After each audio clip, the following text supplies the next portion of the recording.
Die gelowiges het dit nie maklik gehad in Thessalonika nie. Hulle was vervolg vir hulle geloof, hulle was uitgeskop deur sommiges van die samelewing en verseker was daar 'n aanslag op hulle geloof. Maar Paulus het 'n plan. Jy luister na Kort en Kragtig en ek is Fanie Meiburg. Kom ons word kragtig deur die woord. Ek groet jou vanoggend op hierdie Dinsdagmôre. Ja, jy weet, hier by ons in Brits, net so buitekant Brits het ons 'n dam, die Rode Koppiesdam. Die wat die area ken sal presies weet waarvan ek praat en iets baie slegs het eintlik hierdie naweek gebeur en dit is 'n jong seun wat in die water gespeel het daarso. Daar oral is maar tekens en goeters op dat die dam is maar bekend vir sy krokodille. Gewoonlik nou nie groot is en wat vreeslik skade al aangerig het nie, maar 'n jong seun het hierdie naweek sy arm verloor en ons dink so aan daardie familie. Ag man, net so iets uit ons omgewing uit. Ek vertrou dit gaan met jou goed. Vanmôre wil ek 'n bietjie met jou gesels oor stuur Timoteus. Dis eintlik 'n oproep en 'n gebed tot die Here. Stuur Timoteus. 1 Tessalonisense 3 vers 1. Daarom, toe ons dit nie langer kon uithou nie, het ons besluit om in Athene alleen agter te bly, sê Paulus. En ons het Timoteus, ons broeder en dienaar van God en ons medewerker in die evangelie van Christus, ons het hom gestuur om julle te versterk en julle te bemoedig in julle geloof, sodat niemand verontrus of van die geloofspad sal gaan wat onder hierdie verdrukkinge gaan nie, want julle weet self dat ons hiervoor bestemd is. Nou in hierdie skrifgedeelte is daar baie diepte. Eerste sien ons, daar is Christene in Thessalonika en hulle wil die Here dien. Dan is daar die vervolging omdat hulle in Jesus Christus glo, dan ook die aanslag op hulle geloof, en dan is daar Paulus se stelling, julle weet dat ons daarvoor bestemd is. 'n Moeilike gedagte, ons is bestemd tot hierdie vervolging. Waarvoor bestemd? Tot die vervolging, Maar, soos ek in die inleiding gesê het, Paulus het 'n plan deur die Heilige Gees inspraak om hierdie groep jong Christene se arms omhoog te hou. Die Heilige Gees plan was, ons stuur Timoteus.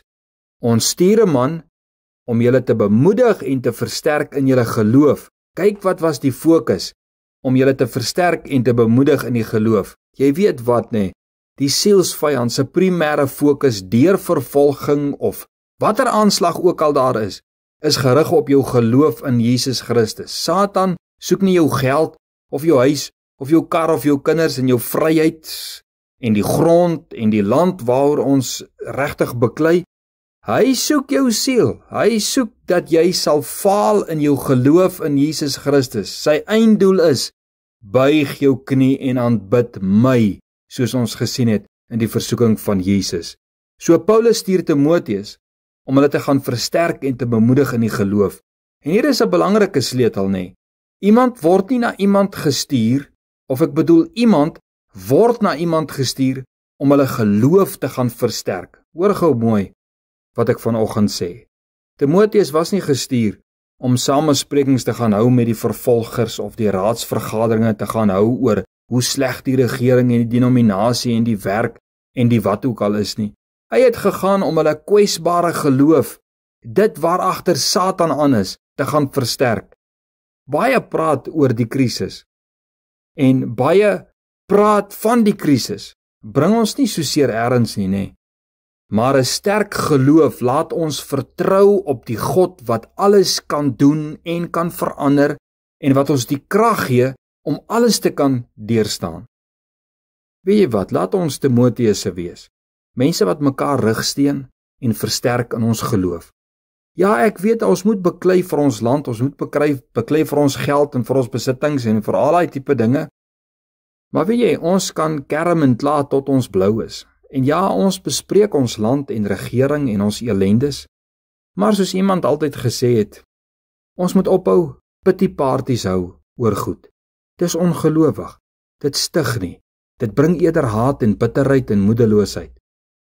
En soos iemand wat eendag vir my gesê het toe ek siek was, ja, ons het 'n familiekind wat aan die siekte oorlede is.